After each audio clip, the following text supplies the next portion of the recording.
Good morning class. आज हम लोग एक नए चैप्टर त्रिभुज के साथ डिस्कस करेंगे।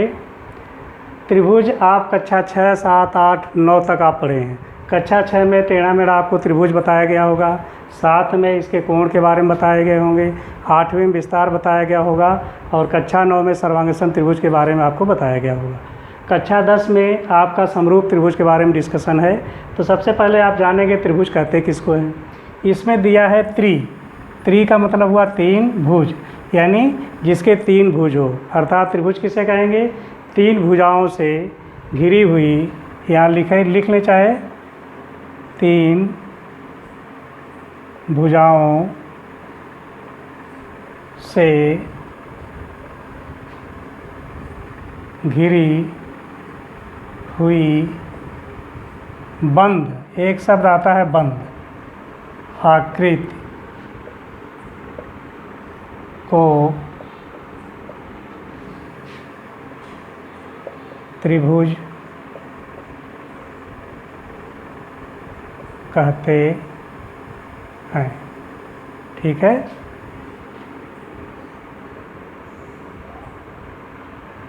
A B C. तो आपने देखा इसमें लिखा गया है 3 भुजाओं से घिरी हुई बंद आकृति को त्रिभुज कहते हैं।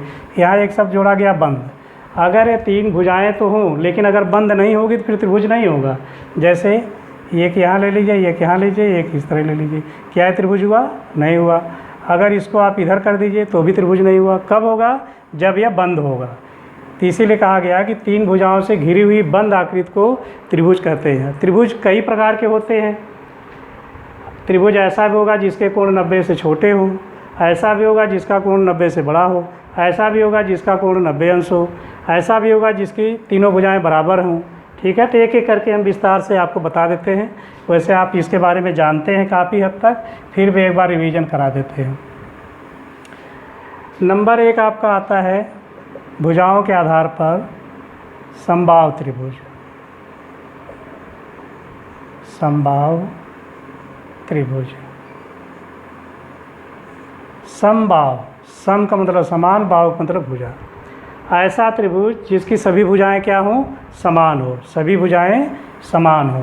ठीक है, ऐसा त्रिभुज जिसकी सभी भुजाएं क्या हो? समान हो। दूसरा आपका आता है, 60 में इसलिए बता रहे हैं क्योंकि आप लोग जानते हैं, बस रिवीजन करना है। विषम बाहु त्रिभुज। यह नंबर आपका आगे पीछे हो सकता है, बस आपको थोड़ी सी जानकारी के लिए बता रहे हैं। विषम बाहु त्रिभुज। विषम बाहु, जैसे विषम दिया है यानी ऐसा त्रिभुज जिसकी कोई भी भुजा समान न हो। नंबर 3 है समद्विबाहु त्रिभुज। समद्विबाहु, समद्विबाहु त्रिभुज का मतलब समद्विबाहु, यानी ऐसा त्रिभुज जिसकी 2 भुजाएं समान हो। तो आपने देखा समबाहु त्रिभुज यानी जिसकी, ऐसा त्रिभुज जिसकी सभी भुजाएं समान हो। विषम बाहु त्रिभुज, ऐसा त्रिभुज जिसकी कोई भी भुजा समान न हो। और समद्विबाहु त्रिभुज, ऐसा त्रिभुज जिसकी 2 भुजाएं समान हो, उसे समद्विबाहु त्रिभुज कहते हैं। ठीक है, यह तो भुजाओं के आधार पर हो गया। कोणों के आधार पर देख लीजिए। कोणों के आधार पर नंबर 4 हो गया न्यून कोण त्रिभुज। न्यून कोण त्रिभुज। न्यून का मतलब क्या हुआ? 90 से छोटा। न्यून कोण यानी ऐसा कोण जिसका मान 90 से छोटा हो, त्रिभुज। यानी ऐसा त्रिभुज जिसका कोण 90 अंश से छोटा हो। 90 अंश से क्या हो? छोटा हो, उसे हम न्यून कोण त्रिभुज कहेंगे। ऐसा त्रिभुज जिसका कोण क्या हो? 90 अंश से छोटा हो, उसे हम न्यून कोण त्रिभुज कहते हैं। ठीक है, नंबर 5 समकोण त्रिभुज ले लीजिए। समकोण तो सभी लोग अच्छी तरह जानते हैं। समकोण त्रिभुज, ऐसा त्रिभुज जिसका एक कोण 90 अंश हो, बाकी 2 कोण न्यून कोण हो, उसे समकोण त्रिभुज कहेंगे। नंबर 6 अधिक कोण त्रिभुज। अधिक कोण त्रिभुज, अधिक कोण त्रिभुज का मतलब हुआ, अधिक का मतलब हुआ 90 से बड़ा। ऐसा त्रिभुज जिसका एक कोण ऐसा त्रिभुज जिसका एक कोण क्या हो, अधिक कोण हो अर्थात 90 से बड़ा हो। ऐसा त्रिभुज जिसका एक कोण 90 अंश से बड़ा हो, बाकी शेष दो कोण 90 अंश से छोटे हों, उसे हम अधिक कोण त्रिभुज कहते हैं। यह तो आपके सामान्य 6 त्रिभुज के बारे में हो गए। अब जो मुख्य है आपका कक्षा 9 में आप पढ़े हैं सर्वांगसम त्रिभुज।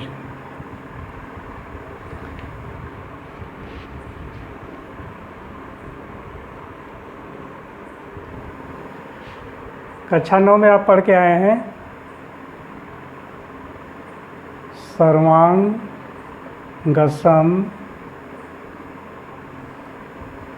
त्रिभुज, ठीक है। और कक्षा 10 में आप पढ़ेंगे समरूप त्रिभुज, ठीक है। सर्वांगसम त्रिभुज का मतलब हुआ, सर्वांगसम त्रिभुज का अभिप्राय होता है सर्वांगसम, यानी ऐसा त्रिभुज, ऐसे दो त्रिभुज जो सभी तरह से समान हों। यानी उसमें क्या शर्तें होंगी, इसके तीनों कोण, एक त्रिभुज के तीनों कोण दूसरे त्रिभुज के तीनों कोणों के बराबर हो, या एक त्रिभुज की तीनों भुजाएं दूसरे त्रिभुज की तीनों भुजाओं के अलग अलग बराबर हो, या एक त्रिभुज के दो कोण तथा एक भुजा दूसरे त्रिभुज के दो कोण तथा एक भुजा के अलग अलग बराबर हो, या आप कह सकते हैं एक त्रिभुज की दो भुजाएं और बीच का कोण दूसरे त्रिभुज की दो भुजाओं और बीच के कोण के अलग अलग बराबर हों, तो ऐसी स्थिति में यह सर्वांगसम त्रिभुज होगा। अर्थात आप कह सकते हैं shape and size, shape and size. ऐसे दो त्रिभुज जिसका शेप और साइज दोनों बराबर, शेप का मतलब आकार और साइज का मतलब माप। ऐसा दो त्रिभुज जिसके आकार और माप दोनों बराबर हो, उसे हम सर्वांगसम त्रिभुज कहते हैं। अब आ जाइए यहाँ पे, दोनों में क्या डिफरेंस है।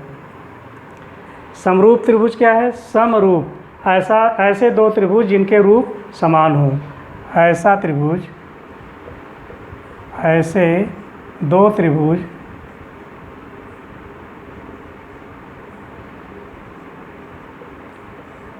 जिसके रूप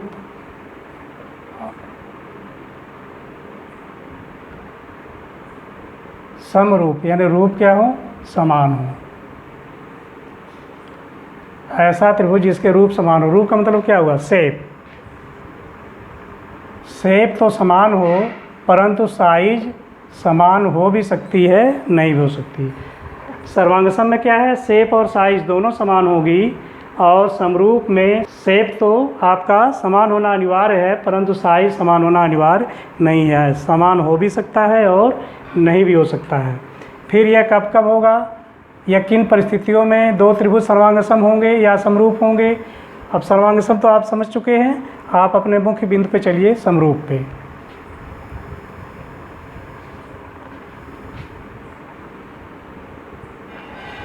आपका जो मुख्य बिंदु है समरूप त्रिभुज,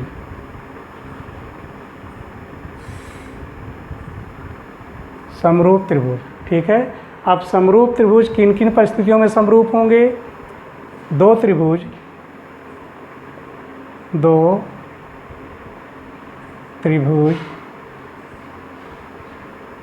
निम्न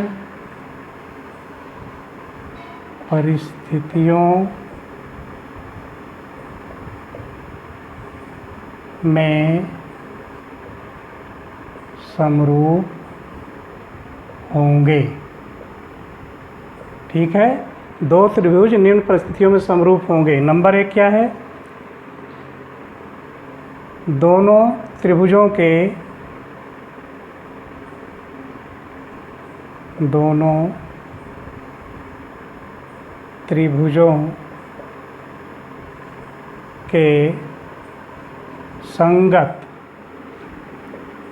संगत कोण समान हो। यही आपका मुख्य है। दो त्रिभुज समरूप कब होंगे? जब दोनों त्रिभुजों के संगत कोण, यह आप ध्यान रखेंगे कि इसके संगत कोण क्या होंगे? समान होंगे। दो त्रिभुज निम्न परिस्थितियों में समरूप होंगे यदि दोनों त्रिभुजों के संगत कोण क्या हों? समान हो। क्या हो? समान हो। नंबर 2, उनकी भुजाओं में दोनों त्रिभुजों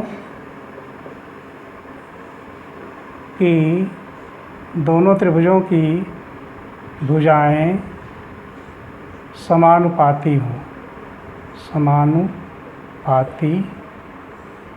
हों।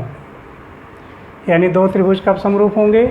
या तो दोनों त्रिभुजों के संगत कोण बराबर हों, या तो दोनों त्रिभुजों की भुजाएं, संगत भुजाएं, यहाँ लिख लें संगत भुजाएं की संगत भुजाएं समानुपाती हों। क्या हों? समानुपाती। या तो भुजाएं समानुपाती हों या तो उनके संगत कोण क्या हों? बराबर हों। इसका विस्तार पूर्वक आगे आपको प्रश्नावली 6.1 में बताया जाएगा। ठीक है, नोट कर लीजिए, फिर आगे बताते हैं। अब हम लोग चलते हैं प्रश्नावली 6.1 पर। प्रश्नावली 6.1 का प्रश्न नंबर 1 दिया गया है। कोष्ठकों में दिए शब्दों में से सही शब्दों का प्रयोग करते हुए रिक्त स्थान को भरिए। क्या बनना है? रिक्त स्थान को भरना है। नंबर 1 है सभी वृत्त होते हैं। जैसा कि आप जानते हैं सभी वृत्त क्या होते हैं? गोल होते हैं। त्रिज्याएं अलग अलग हों, त्रिज्याएं भले अलग अलग हों, लेकिन उसकी आकृति क्या होती है? गोल होती है, यानी समान होती है। इसलिए सभी वृत्त क्या कहलाएंगे? समरूप। क्या कहलाएंगे? समरूप। सभी वर्ग होते हैं। वर्ग जानते हैं, प्रत्येक वर्ग का प्रत्येक कोण 90 अंश होता है। जब कोण बराबर होंगे तो निश्चित रूप से क्या होंगे? समरूप हैं। क्या लिखेंगे? समरूप होते हैं। सभी त्रिभुज समरूप होते हैं। समद्विबाहु तो हो नहीं सकता क्योंकि इसके कोण अलग अलग हो जाएंगे। समबाहु त्रिभुज का चाहे जो भी समबाहु त्रिभुज चाहे छोटा हो चाहे बड़ा हो, उसका प्रत्येक कोण 60 अंश होता है। इसलिए कहेंगे समबाहु त्रिभुज समरूप होते हैं। तो यहाँ लिखेंगे समबाहु। अगला है भुजाओं की समान संख्या वाले दो बहुभुज समरूप होते हैं। कर बहुभुज समरूप होते हैं। बहुभुज समरूप कब होंगे? जब उनके संगत कोण क्या हों? बराबर हों। क्या हों? बराबर हों। और उनकी संगत भुजाएं क्या हों? समानुपाती।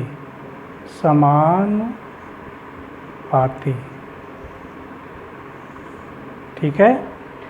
फिर प्रश्न नंबर 2 में दिया गया निम्नलिखित युग्मों के दो भिन्न भिन्न उदाहरण दीजिए।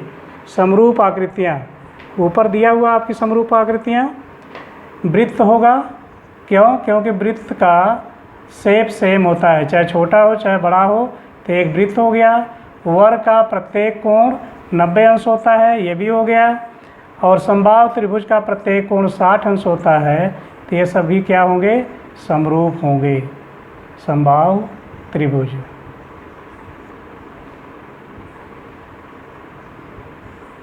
अगला है आपकी ऐसी आकृतियाँ जो समरूप नहीं है। कौन सी आकृतियाँ समरूप नहीं हो सकती हैं? जैसे एक विषमबाहु त्रिभुज ले लीजिए जिसके कोण बराबर न हो, यानी विषमबाहु त्रिभुज। और दूसरा एवं समबाहु त्रिभुज।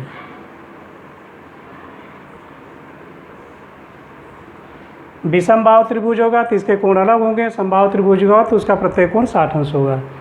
आगे प्रश्न नंबर 3 में है बताइए कि दिया गया चतुर्भुज समरूप है या नहीं है। तो ये चतुर्भुज देख रहे हैं, एक यह है और एक यह है। तो इसका कोण 90 से छोटा है और यह 90 अंश का कोण है, यानी इसके कोण बराबर नहीं है, इसलिए क्या है? ये समरूप नहीं होंगे। भुजाओं का अनुपात तो बराबर दिख रहा है 1.5, यानी सबकी भुजाएं बराबर हैं, इसकी भुजाएं बराबर हैं। लेकिन इसका कोण 90 से छोटा है और इसका कोण 90 के बराबर है। चूँकि कोण क्या है? बराबर नहीं है। लिखेंगे इनके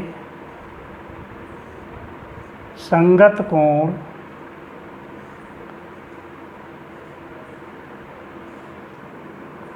बराबर नहीं है।